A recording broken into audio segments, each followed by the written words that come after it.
அனைவருக்கும் வணக்கம். This video sponsored by BuyMode eShopping mobile app. இந்த BuyMode eShopping mobile app ஒரு ஆன்லைன் ஷாப்பிங் கம்பெனி. இந்த BuyMode eShopping mobile app வந்து Android ஃபோனாக இருந்தால் ப்ளே ஸ்டோரிலும், ஆப்பிள் ஐஃபோனாக இருந்தால் ஆப் ஸ்டோரிலும் அவைலபிளாக இருக்குது. கீழே இதனுடைய லிங்க் நான் கொடுத்துருக்கேன். டவுன்லோட் பண்ணி ரெஜிஸ்டர் பண்ணி இந்த மொபைல் ஆப்பை வந்து பயன்படுத்தி பாருங்கள். உங்களுக்கு பயனுள்ளதாக இருக்கும். வாங்க இப்போ வீடியோக்குள்ளே போகலாம். நிறைய பேர் வந்து நீங்கள் இல்லை, நிறைய பேர் நம்ம இயலாமையெல்லாம் வந்து பேசி பேசி நமக்கு அவ்வளோதான் அப்படின்னாங்க. உங்கள் மதம் அப்படி தான் கற்றுக் கொடுக்குது. எல்லா மதங்கள் உங்களுக்கு என்ன சொல்லி கொடுக்குதுன்னா, முதல்ல கடவுளை நம்பணும். ஏற்றுக்கொள்ளுதல் வேற, நம்புறது வேற. பிலீவிங் வேற, அக்செப்டன்ஸ் வேற. ரெண்டும் ஒன்று கிடையாது. நீங்கள் நம்புறீங்க. கடவுளை உணராதது போது நம்புற மாதிரியே வாழ்க்கையை நீங்கள் நம்ப ஆரம்பிக்கிறீங்க. கடவுளை நம்புறீங்க, இன்னொரு தளத்தில் வாழ்க்கையை நம்புறீங்க. ஸோ எல்லாத்தையுமே நம்புறீங்க. நீங்கள் காம்ப்ரமைஸ் ஆகிறதுக்கு காரணமே நம்புறது தான். காம்ப்ரமைஸ் ஆக முடியாமல் போய் விலகி போகிறதுக்கு காரணம் சந்தேகப்படுறது. ரெண்டு, ஒன்று காம்ப்ரமைஸ் ஆகிடுவீங்க, இல்லைன்னா வானப்போ அது நமக்கு வராது. அதுவும் ஒரு விதமான காம்ப்ரமைஸ் தான். ஸோ நம்புறதுனாலையும் சந்தேகப்படுறதுனாலையும் காம்ப்ரமைஸ் ஆகுறீங்க. நமக்கு இது வராது, நமக்கு அது தேவையில்லை, இது நமக்கு முடியாது. முடியக்கூடியது சொல்கிறேன். முடியாததுன்னு ஒரு நல்ல முடிவு வரது நல்ல விஷயம்தான். எனக்கு பறக்க முடியாது, ஏன்னா ரெக்க இல்லை, இது நல்ல விஷயம்தான். இதில் சந்தேகமாக நம்பிக்கையும் தேவையில்லை. பட் ஏன் நான் காம்ப்ரமைஸ் பண்ணுறேன்னு யாரை கேட்கணும்னா, நீங்கள் எந்த பிரச்சனைக்கு காம்ப்ரமைஸ் ஆகுறீங்க அப்படின்னு நீங்கள் தான் பார்க்கணும். என்னென்ன விஷயத்துக்கெல்லாம் நம்ம காம்ப்ரமைஸ் ஆகும்? பணம் நம்மளால் சம்பாதிக்க முடியாது அப்படின்னு காம்ப்ரமைஸ் ஆகும்.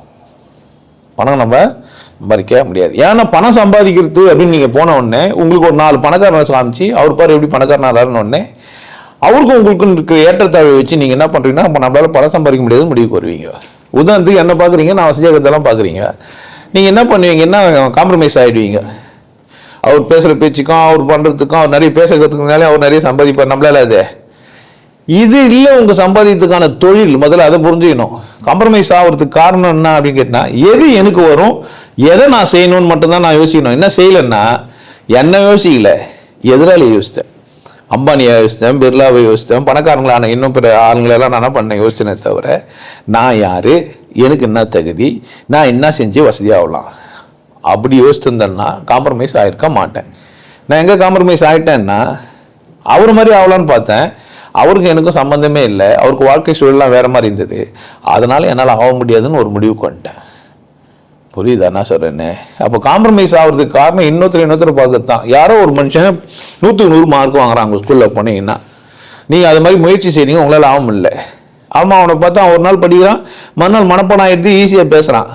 நமக்கு மனப்பாட அறிவுன்னு நீங்கள் புரிஞ்சிக்கல. சரி, நம்மளால் என்ன பண்ண முடியாதுன்ட்டு. மனப்பாட அறிவு இல்லைன்னு உங்களுக்கு புரிஞ்சிச்சுன்னா, ஏன் இல்லைன்னு 2வது கேள்வி கேட்டு அது எனக்கு தேவைதானான்னு பார்த்து மார்க் வாங்கலாம், வாங்க மட்டும்லாம். காம்ப்ரமைஸே இல்லைங்க.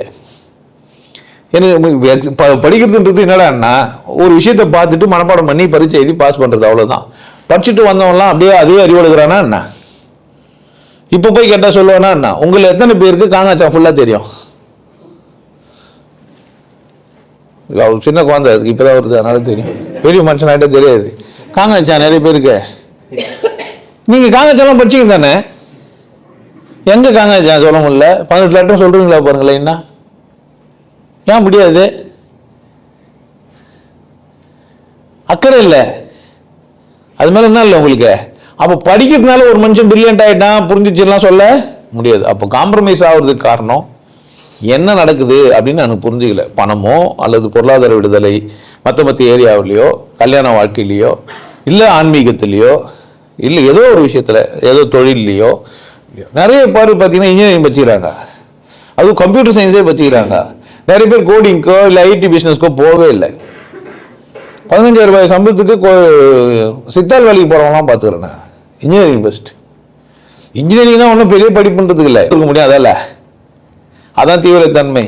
தீவிரத்தன்மைனா தீவிரமாக செய்யறது இல்லை, இலக்கை நோக்கி அடைவேன், அடைந்தே தீர்வேன் அப்படின்றது தான் தீவிரத்தன்மை. புரிஞ்சிச்சா என்ன சொல்றேன்னு? தீவிரத்தன்மைன்றது வேகம் கிடையாது, விவேகம் தான் தீவிரத்தன்மை. சினவெடுத்த தோள்களும் தீட்டிய வாள்களும் போதாது.